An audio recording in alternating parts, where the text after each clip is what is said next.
Fast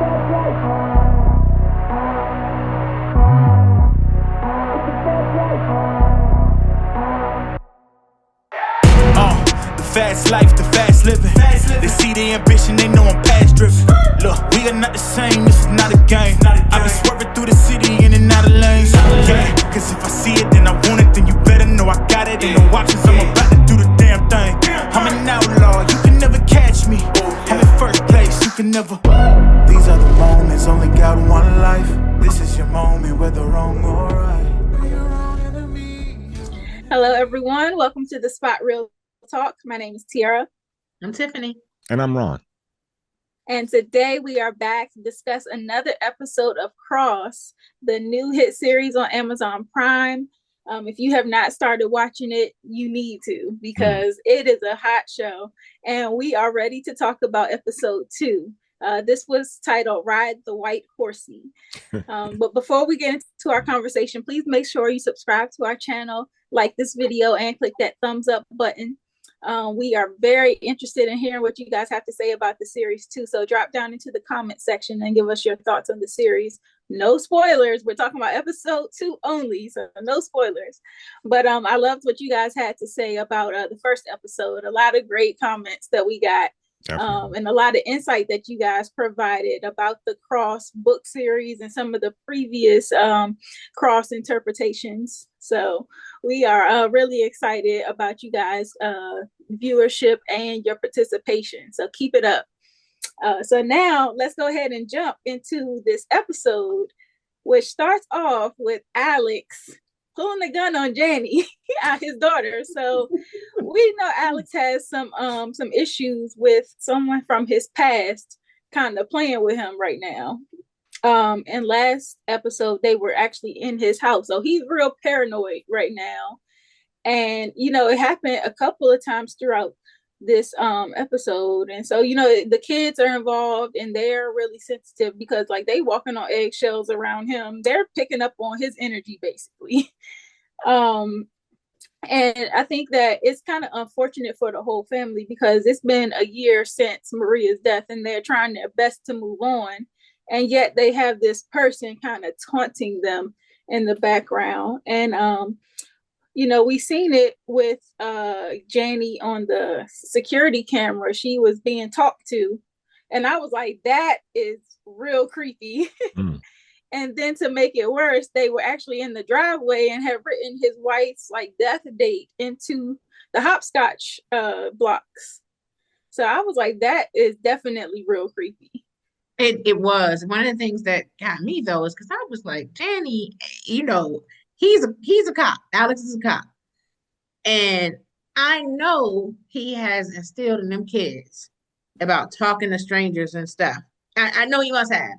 And when she started walking towards and Nana Mama was like, well, what are you doing? She's like, I'm looking for the man. I'm like, she gonna just go towards the voice. I was just really surprised. That was scary. I was just like, I know he taught her better than that. Yeah. And one thing about it, I kept trying to think back, because I think last week I mentioned that initially I thought that this Ed character, maybe he was the one that was also taunting Alex, but we've been kind of getting some different kind of cues, maybe it's somebody else from his past. So like I said, it might be 2 concurrent storylines, but I was like, where did I get this notion that it could be Ed? No, and at first I thought so too, because it's like a man's voice. The voice, right? It sounded like maybe a white male, and so I was like, okay, maybe that's where I got that idea from, because it didn't seem like it was going to be anybody other than Ed. We don't have nobody to suspect right now. But let me go back and give Alex a pass, because, with all the things as we mentioned that are going on in that house, and then, you hear strange noise downstairs. Well, it's quite natural he's going to come down, locked and loaded. So, Nana Mama, I thought was a little rough on him given the circumstances, but I understand too that it is a child. But, at the same token, with all the things that have gone on, he lost his wife and the things that we just mentioned. Yeah, you're going to come downstairs locked and loaded, ready to, take whomever it is out. Mm-hmm. And, I Nana Mama, she's a trip because I don't know what I would have done walking around the corner because initially when she came around the corner looking for Janny, you didn't see her, and so she looked like she might was in that verge of panicking. But just like you pinpointed, I have no idea why that little girl would sit there and talk to someone when I know, as you said, and then living in Southeast too, we know you were told better. I know that for a fact. I mean, he's a stranger, and she's older now. I mean, she's young, but she's not that young. Yeah, she's old enough to know, and especially with Alex being a cop. Yeah, exactly. He should have definitely put her. I'm sure he's probably instilled in them about strangers and stuff. Yeah, that's a good point you bring up. And so, I was thinking just about Damon too, because he seems like really hesitant, even though he got accepted into this early Mozart program. It seems like he's very hesitant to want to participate in the opportunity. And I'm like, well, is it because he's sad about, his mom and the fact that she was the one that kind of taught him how to play piano and it reminds him of her? Or is it because he thinks it'll make his father sad too? Like I said, kind of walking on eggshells thing. Like maybe I don't want to do a trigger to him. Yeah, I think it's both. I think it's both. Yeah, it makes him think of his mom, and then he doesn't want to make his dad sad. Yeah. Yeah. So I was like, it's kind of, like I said, real unfortunate that the kids are caught in, this emotional fallout from that whole situation. And then I don't know how y'all feel about this, but a lot of people online have been talking about them. They're upset that Alex would even choose to date Elle this early after the death of his wife, because he's clearly not over Maria. And it became manifest when they kind of had the dinner date. John encouraged him, like, take a night off, go out on this date. Your woman trying to cook you dinner. Like, what are you doing? Go put some smell good on. And I like the little joke he made there. He was talking about Old Spice. He made an Old Spice joke. And I was like, that's in reference to John being the Old Spice man. I know. I like how they threw that in there. It was real funny. But I was just thinking, is it too early for him to have moved on despite his best intentions with Elle? Because he did kind of push her off from being intimate with him. And it was like, I don't know. Typically, I would say no. But I think the manner in which he lost his wife and the fact that he saw her, she died in his arms practically. I think that, that he may be a little too early. However, on the flip side, you need someone to kind of help you walk through it. I thought he was taking it rather slow with her. She was the one who kind of wanted to, speed the clock up a bit. But I am fully, and I get that, but I wouldn't be mad at him necessarily. I think that he does need some sort of relief, and as fine as Miss Elle. See how men are like they on to the next.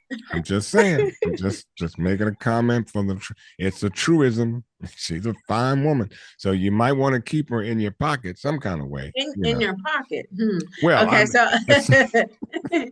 like you know what? I think it just depends. I mean, nobody can put a time limit on your grieving. So I'm not mad at him.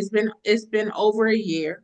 He wants companionship, but we can see that he wasn't ready. And also, Elle isn't just a companion. Like, she's not a new woman. When they started talking at the table, like, it sounds like they grew up together. They have a history.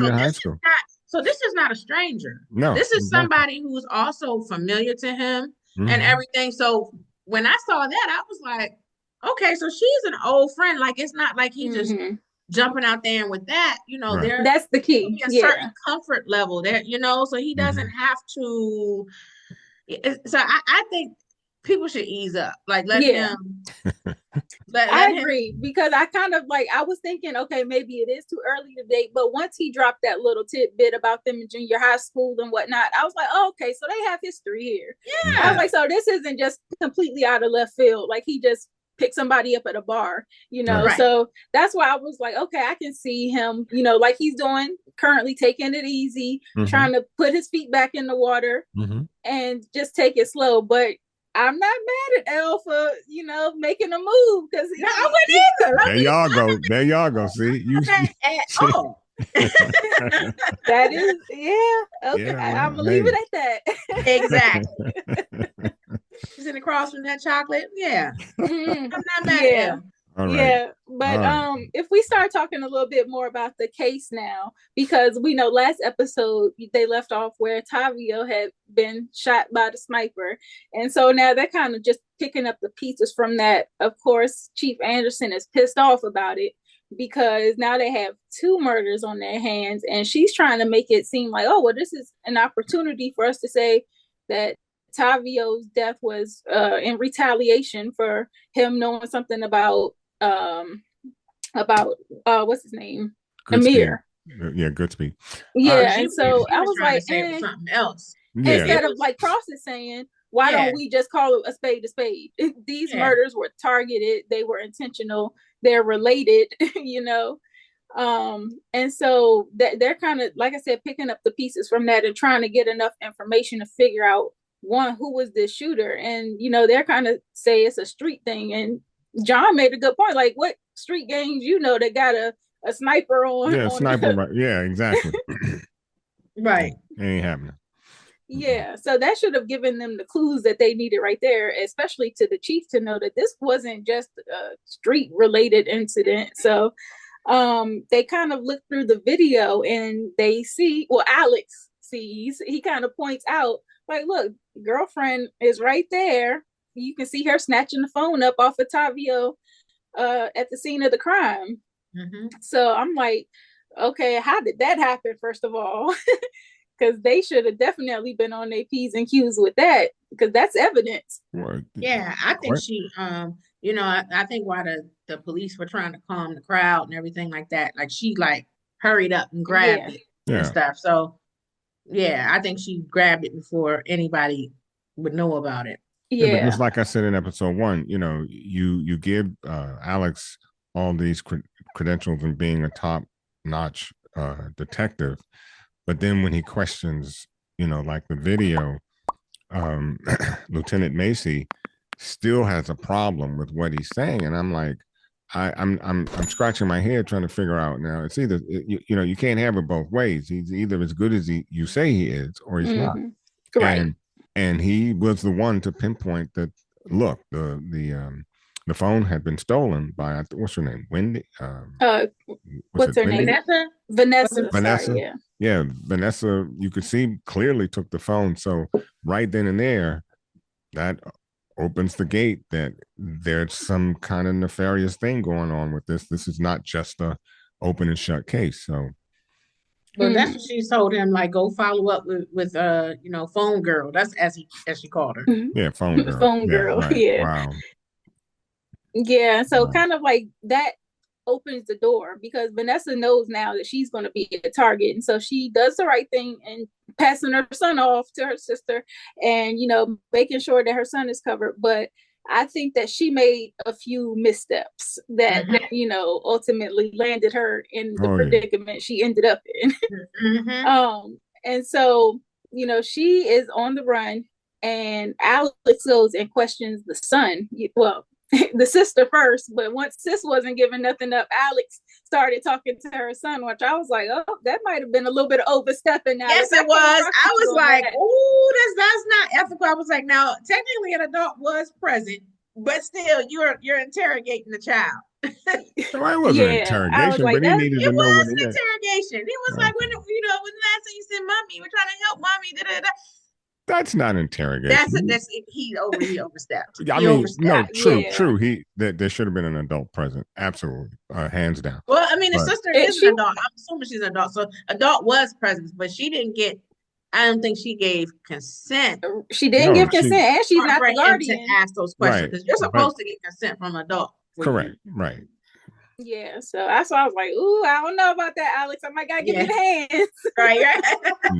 No, he had to do what he had to do.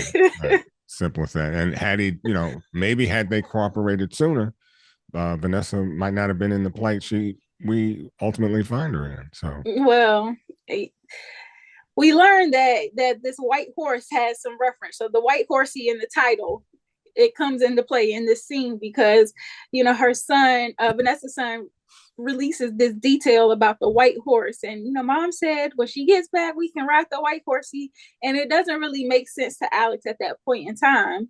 And so he kind of tucks that under his sleeve, like, I don't really know what that means, but that's really all he could get. And in the meantime, he kind of has Kayla on the job. Like, okay, you know, Kayla seems to be their go-to woman. When they need something done, it seems like Kayla keeps coming through. Listen, So Kayla want her some chocolate too. She Kayla is like, very you forward. Good, you smell good. You like, I was like very forward. Kayla is thirsty. I was like, I'm peeping you, Kayla. Got our eyes on her. Yeah. But you know, she does come through, and you know, Vanessa, before she is kind of on to the fact that people are after her, she offers this information, makes a phone call to this reporter saying that she has some information about Tavio's death and how it could be related to Emir. So it was kind of good that she dropped that tidbit before, you know, Alex and Bobby got onto her. So Bobby, of course, is talking to Ed, and he's like, okay, he's kind of on to us and on to Tavio's situation, and he's a very smart detective. He's putting two and two together. We should be worried about him.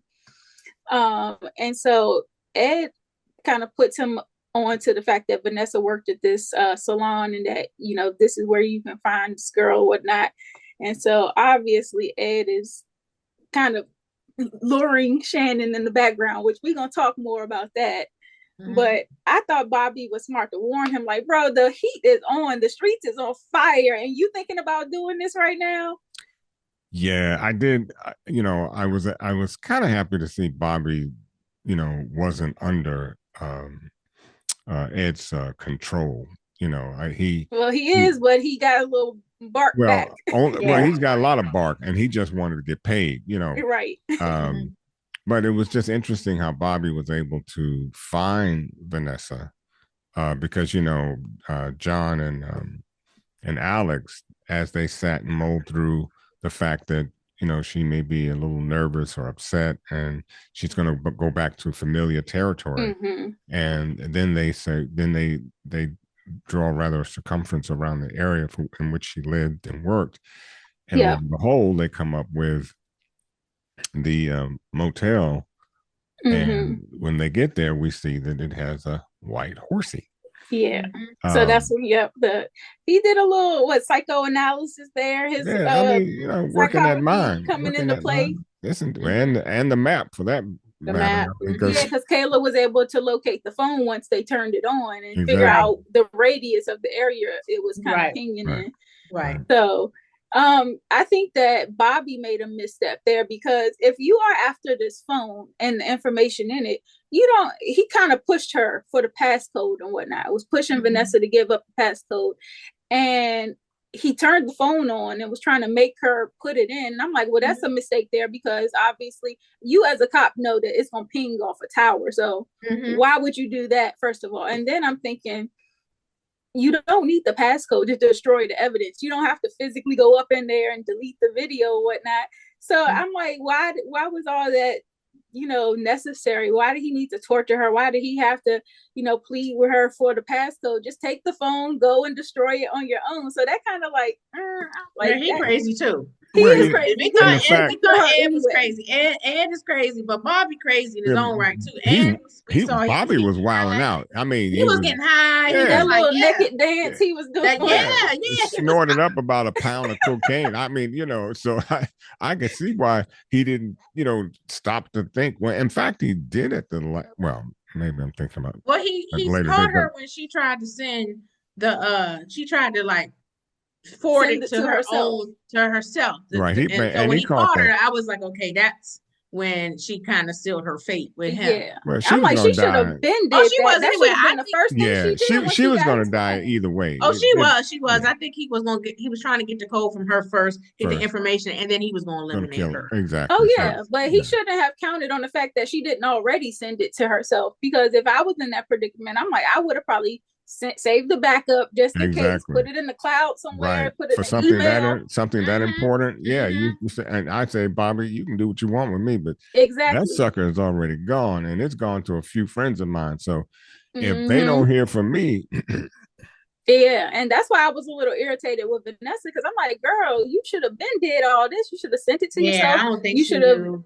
called the reporter. That should have been the first move. Get yourself into some kind of protective care. Yeah, that's what I was thinking. I was like, man, she called the report. I think she should have gone someplace first or whatever. And then the fact that she kind of argued with him about the passcode. She lied to him at first and said she didn't know it. And I'm like, oh, you digging a deeper hole second by second. So I think, yeah, she made a whole bunch of missteps this episode that really landed her in with her throat slit. So yeah, and he flipped the script because he was pointing the gun, the pow at her as if he was going to shoot her. But he switched and slit her throat, which was much quieter than shoot. And I was like, man. And then and they got there like right at the seconds too late. Yeah, so that was like really unfortunate. But when we seen Alex go and talk to Tavi again, oh, that broke my heart, because it's like, Alex knew he had this bad news to deliver, but he had a dual purpose in going there, because he got into Tavi's iPad and put the phone number in and was able to extract that voice recording, which is ultimately what he needed. And I'm like, here we go being unethical again. I know. But I appreciated what he said to Tavi when he told him, like, you're a superhero. Yeah. You're a superhero and stuff, because now, I mean, he done lost 2 parents within like a couple days. Yeah. And, I couldn't help but think that Alex must resonate with that, because we don't know a lot about his upbringing right now, but we do know that he's raised by his grandmother.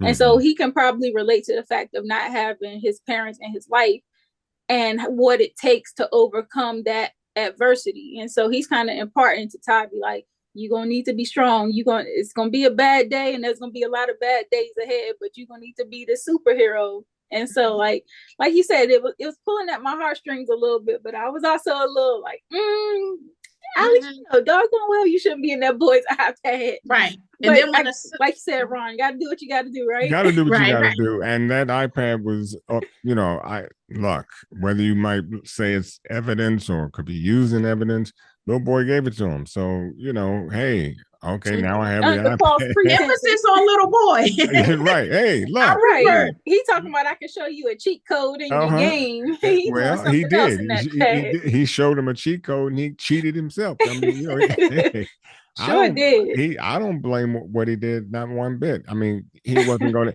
look. Would he have been able to get a search warrant or anything? No, because they were too busy trying to make this look like something else. So he did what he had to do. Well, if it ever has to come up in court how he got his hands on this stuff, then we're gonna have to be worried for Alex. Look, just say I don't know. I forget. I'm getting old.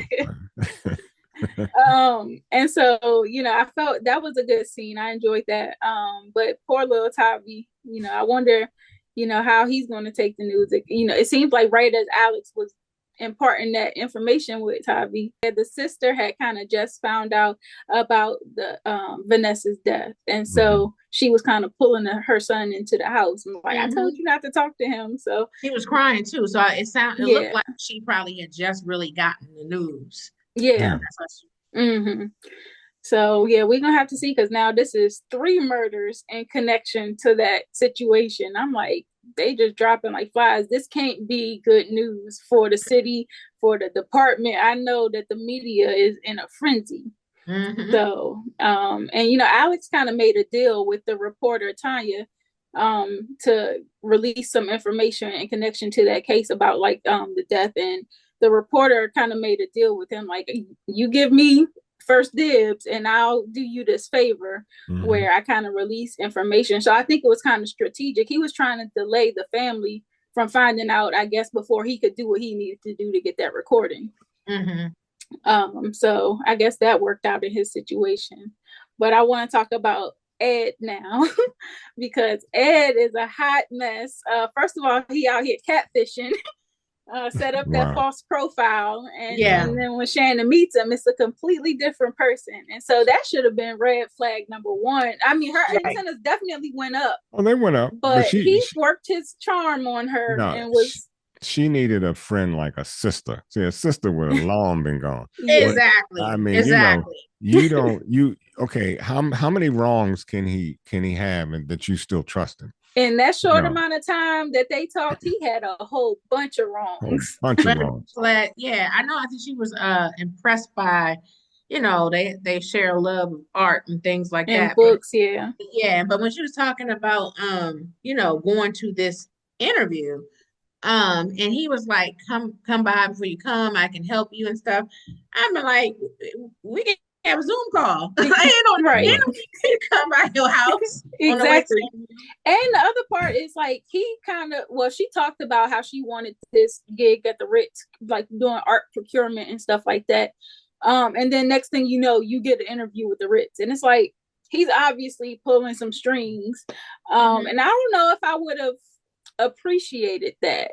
I would have rather have gotten it on my own merit versus somebody calling in a favor. And so I think that was another red flag that she should have paid attention to, like the fact that, he was able to get her this interview, even though we know it now that it was all fake anyways.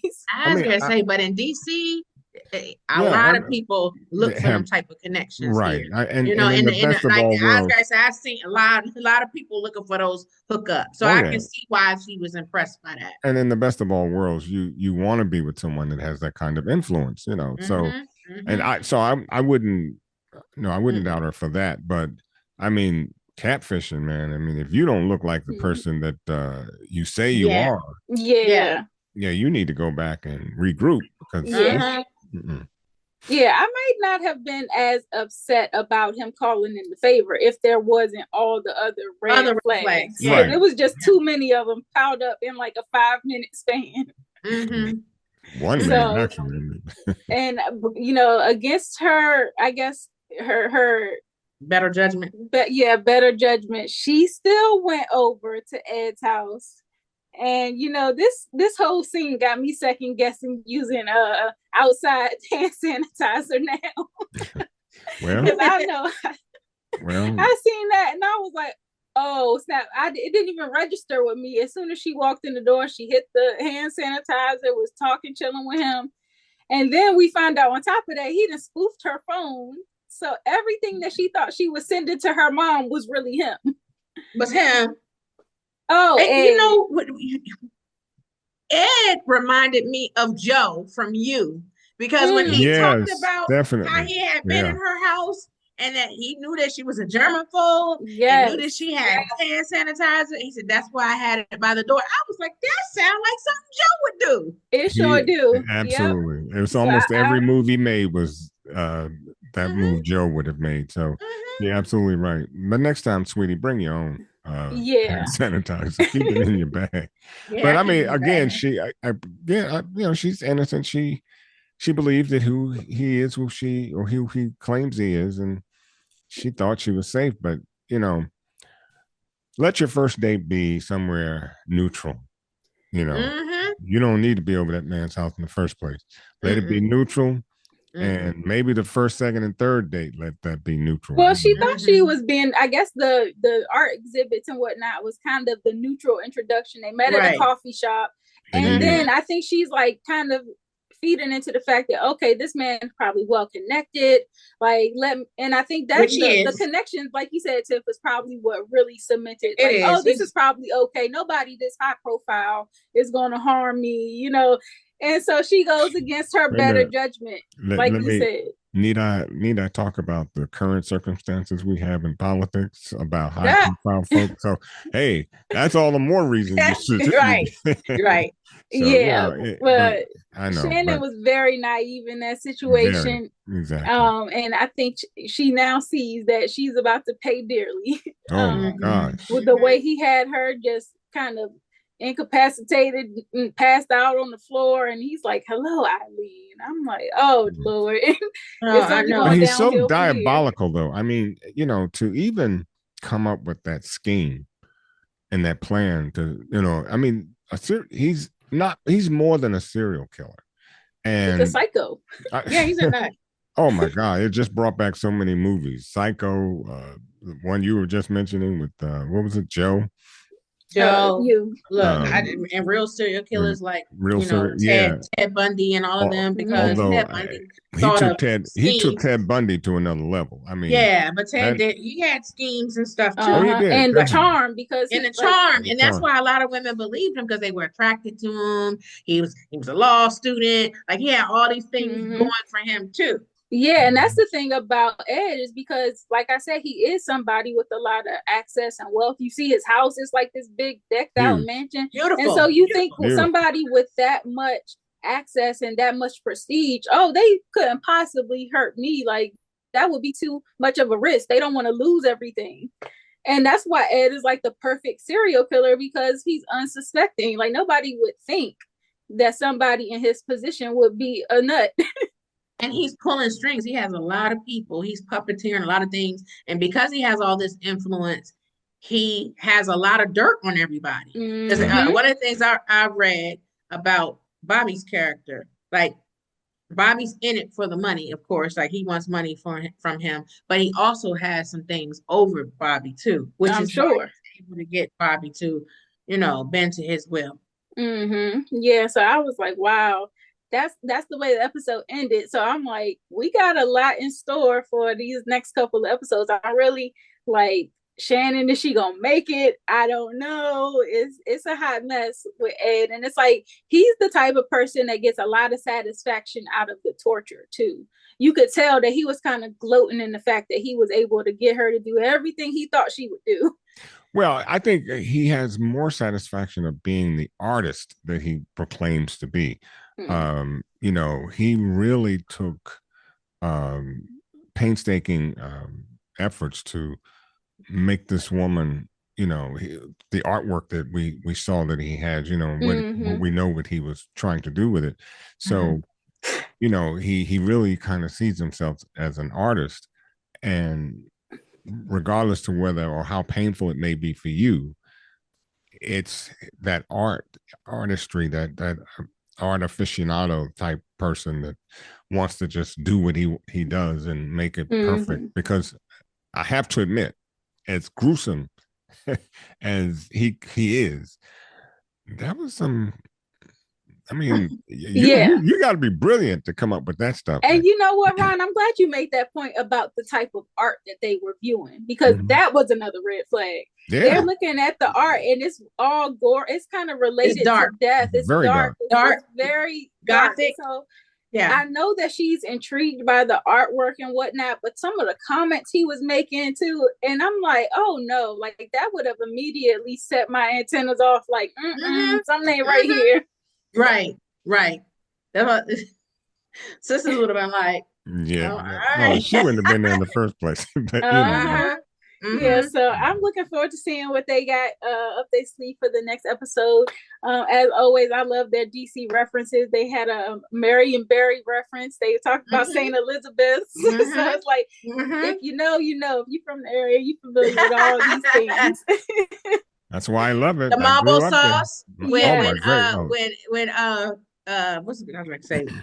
what's his name? John? Bobby. When Bobby got the mambo sauce, he was talking about that. Yes. So yeah, I love all the little references, which kind of really is endearing. If you're gonna base a show in DC, you gotta have the lingo, you gotta have the culture, you gotta have all that down. Oh, the research was perfect. Now, I was going to say, DC folks do have a little bit of an accent. So that's the one thing that is missing from the show, the DC accent. Wait, hold up. Bobby has it, though. No, wait a minute. Wait. I grew up in DC. I grew up in Southeast. I don't believe I have an accent. You don't have an accent. You don't have it, but they do have a twang. DC folks do. Yes, they do. They do have a twang. I can always tell. You can always tell. Yeah. They do have a twang.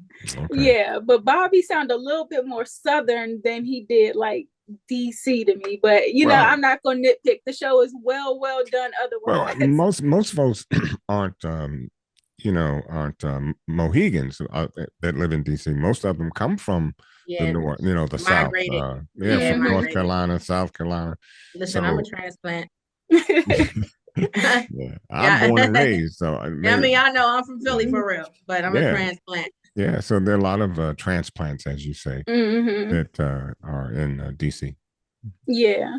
So, Tiff, did you have something you want to say right Yeah, I was gonna say I don't know if you guys got a chance to see it because I forwarded you guys a link to this video that I found on Facebook of Alex Cross, aka Aldous Hodge, and Isaiah Mustafa, aka John, at Ben's Chili Bowl, and they were helping to serve food, and they had their Cross T-shirts on and everything. So I thought, shoot. Oh, I missed that. I thought that was wow. really cool to help promote the show and everything. So I was like, that's cool. Yeah, Wow. they made a lot of visits to Ben's Chili Bowl this whole entire season. So I'm like, they making me want to have smoke right now. Yeah. I think tomorrow I might run up to Ben's and get Milkshake. Right. Next time we film, we might need to have some Ben's in hand. Chili cheese fries. Hey, maybe we can work out something, Hey, I'm not mad. I was going to talk to y'all about that offline, but anyway. I'm not mad. So we'll coordinate and figure that out. Yes, indeed. But in the meantime, we got Who Can Get the Hands. Now, I told y'all already, I was thinking about putting Alex on my I'm going to give him an honorable mention because he was doing it with the purpose, but I'm still glad he was talking to a minor. Give him honorable mention. I was going to give Bobby the hands for sure, though. Oh, yeah, Bobby. Oh, yeah, Bobby deserved the hands. Bobby deserved the hands. Because he did not need to kill that girl. Yeah, he dogged her too, like... Yeah, he did. Even the way he tortured her beforehand too. Oh my God, he beat. So yeah, so he's crazy too. Different type of crazy than Ed, but he crazy too. So he deserves the hands. Ed. Ed, of course, Ed. Yeah, he that goes without saying. He's gonna be a permanent fixture on the hands list this series. But I'm wondering, baby girl might need to get an honorable mention too, because don't talk to strangers. Like, yeah, Janny. We might not actually because she's a baby girl. She can get I can't give her that. But she can get an honorable mention. She needed talking to. But I mean, she was actually talking to a camera. So yeah, but she started following the camera and stuff. Like, what if the guy was waiting in the back and snatched her? She started going towards it. Like, this is a stranger. You don't know who that is. Level of intellect, and even though you wouldn't think that it takes that much. Well, yeah, but some, you know what? But and some. Her mama was murdered. Sometimes. No. Her mama was murdered. Her dad is a cop. Like, strange people, you don't go towards the voice. She's a little girl, as I said. Yeah. So that's why I'm not giving her the hands. But she does deserve an honorable mention. She needs talking to Nana Mama, Alex Cross, whoever. Sit her down. Her and Damon don't talk to strangers. No mas. No mas. No mas. So do we have a game ball then?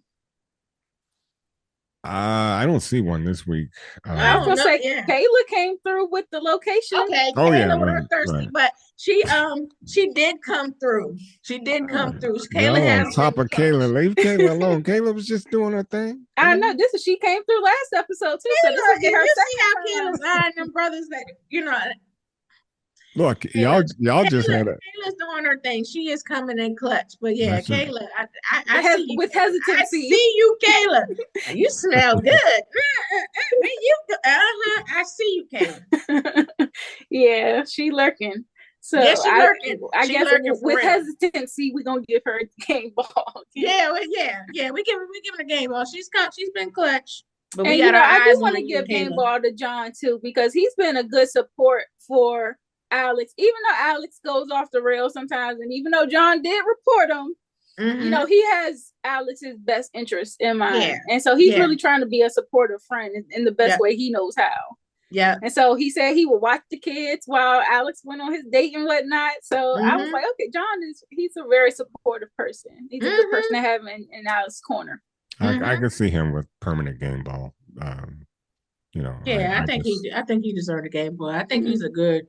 I think he's a good dude and a good counterpart for Alex too. Like they're boys. You can see that, and they balance each other out. Yeah, they do. Yeah. So I really enjoyed this episode. Like I said, looking forward to next week. All the viewers, thank you so much for watching. Please make sure you guys drop down in the comment section and give us your thoughts on episode 2 only, episode 1 and 2 so far. So like I said, we're gonna take this thing one episode at a time. So we're trying not to drop spoilers for anybody who has not watched ahead already.